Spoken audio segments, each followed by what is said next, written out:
देखिए, जब से उत्तर प्रदेश में योगी जी की सरकार बनी है, तब से शिक्षा के क्षेत्र में अभूतपूर्व परिवर्तन हुआ। आपने देखा होगा विद्यालयों की स्थिति किस प्रकार की थी। जनपद क्या, विधानसभा क्या, हर क्षेत्र के विद्यालयों में माँ बाप अपने बच्चों को भेजने से डरते थे।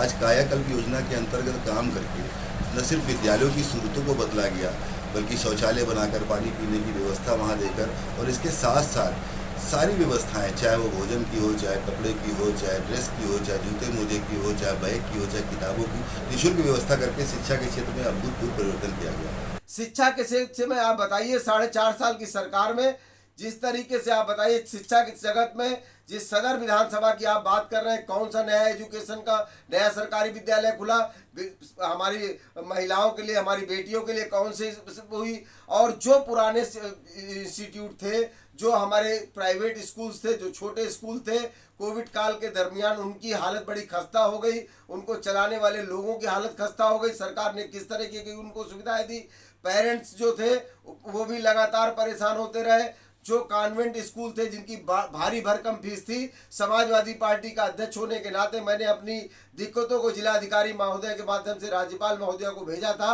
कि यहाँ के लोग जो पेरेंट्स हैं वो परेशान हैं। बड़े स्कूल वाले लगातार उन पर दबाव बनाकर फीस ले रहे हैं, लेकिन सरकार ने कोई भी मदद उनकी करने का काम नहीं किया।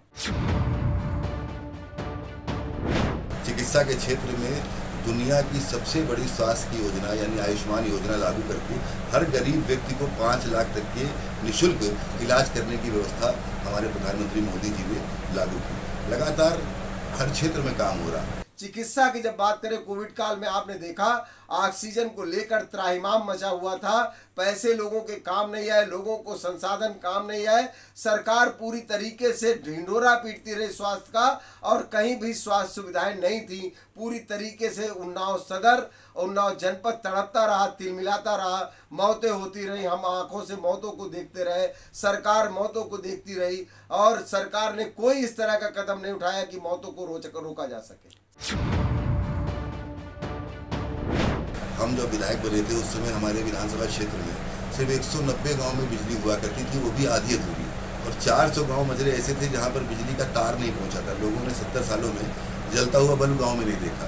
आज मैं दावे के साथ कह सकता हूं कि शायद ही कोई मजरा, कोई घर ऐसा हो जहाँ बिजली का कनेक्शन ना हो, और कोई गाँव ऐसा हो जहाँ पर बिजली की लाइन न पहुँच गई हो। बहुत सारे विकास के काम हुए, उनकी चर्चा करेंगे तो बहुत लंबा समय हो जाएगा। इतना जरूर कहना चाहता हूँ कि भारतीय जनता पार्टी की सरकार में, विशेषकर योगी जी की सरकार में जितना काम हुआ वो निश्चित रूप से अभूतपूर्व है, अतुलनीय।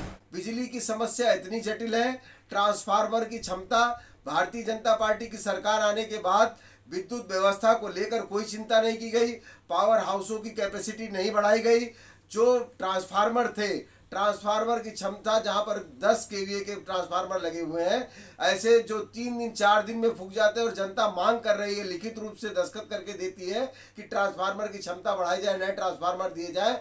इसी कुंदन रोड के ऊपर समाजवादी पार्टी को लगातार संघर्ष करना पड़ता है। ट्रांसफार्मर दिलाने के लिए लगातार संघर्ष करना पड़ता है, लाइनों को सुधरवाने के लिए लगातार समाजवादी पार्टी को संघर्ष करना पड़ता है कि विद्युत उपभोक्ताओं के बिलों में जिस तरीके से भारी तरीके से बढ़ोतरी हो रही है, हम लोग जब लड़ाई लड़ते हैं तो उनका विद्युत का, बिजली का बिल कम किया जाता है।